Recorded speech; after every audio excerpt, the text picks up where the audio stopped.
Un petit garçon est dévasté lorsque ses parents, très occupés, oublient son anniversaire. Il disparaît sans laisser de traces jusqu'à ce qu'il apparaisse dans une maison abandonnée avec un ballon. Sam était si excité qu'il ne pouvait pas endormir. Il allait avoir 6 ans le lendemain. Un grand garçon. Il était allongé là, imaginant les cadeaux qu'il allait recevoir, la fête. Il y aurait peut-être un clown et des poneys, comme à la fête d'anniversaire de son ami Justin. Sam s'est endormi avec un sourire sur le visage, mais il s'est réveillé avec des larmes et de la déception. Sam s'est réveillé tôt et en pleine forme. Il saute hors du lit, court à la salle de bain et se brosse les dents. Puis il s'est habillé et a couru en bas. « Maman. Papa. » s'écrie-t-il. Il s'est précipité dans la cuisine en s'attendant à des cris de joie « Bon anniversaire », mais son père hurlait au téléphone et sa mère était en train de mettre ses talons hauts.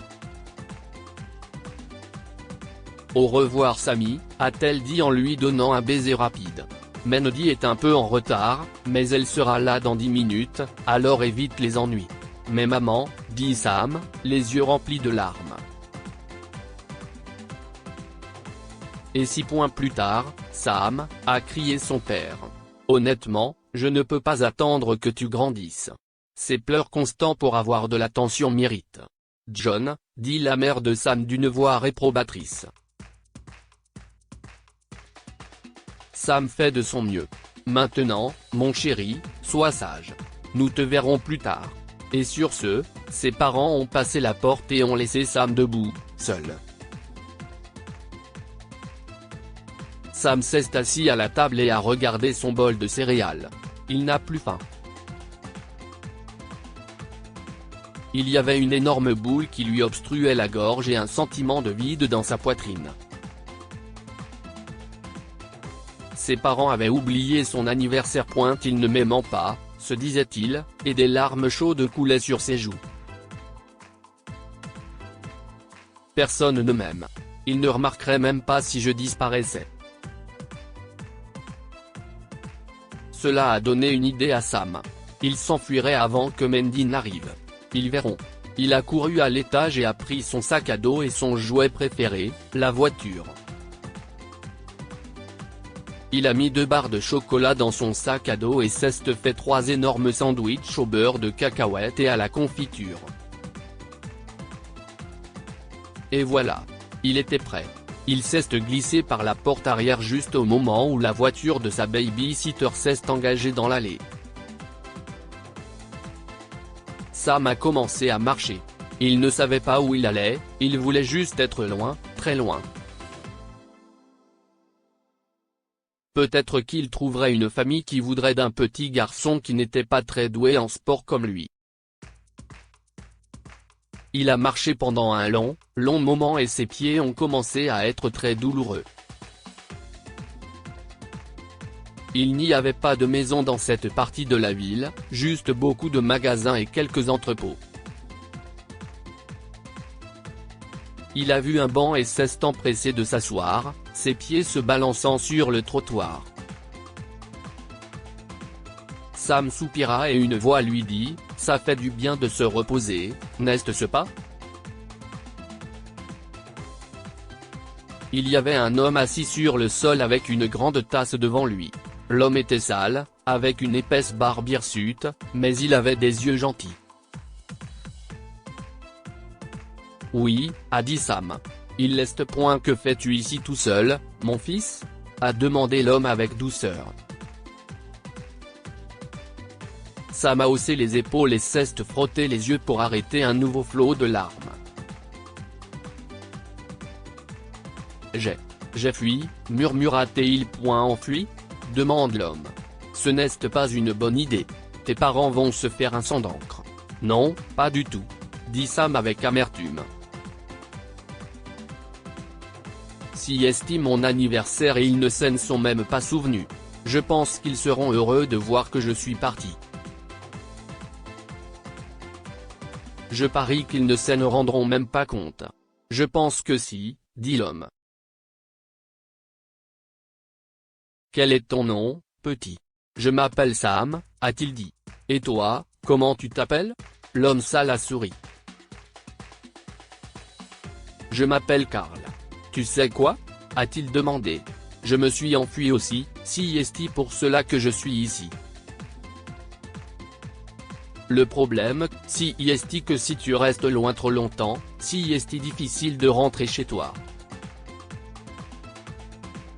Je ne veux jamais retourner à la maison, s'est écrié Sam. Jamais. Ils ont oublié mon anniversaire.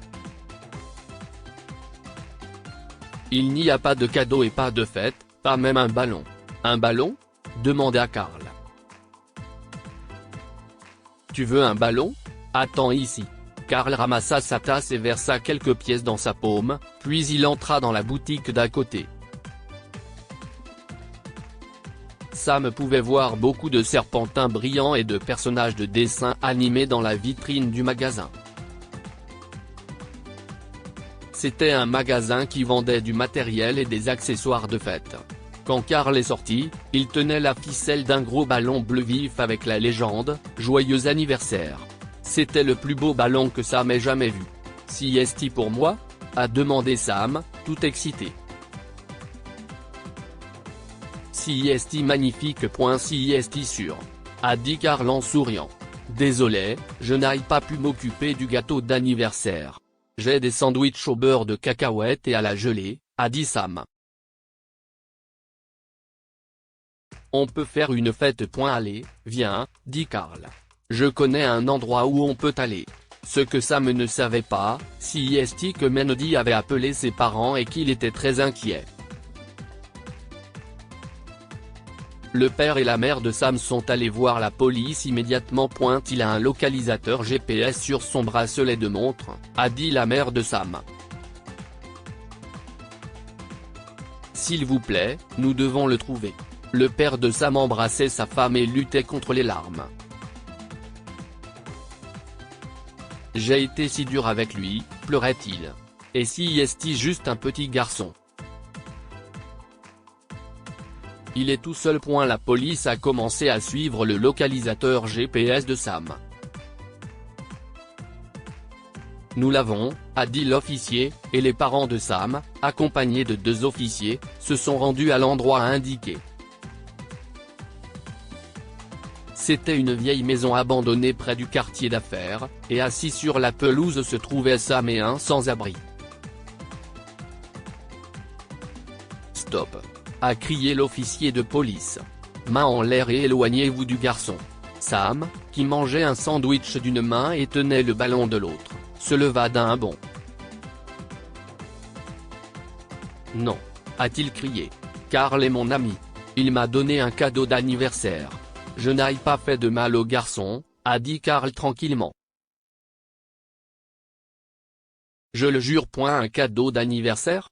A demandé la mère de Sam, puis elle s'est mise à pleurer.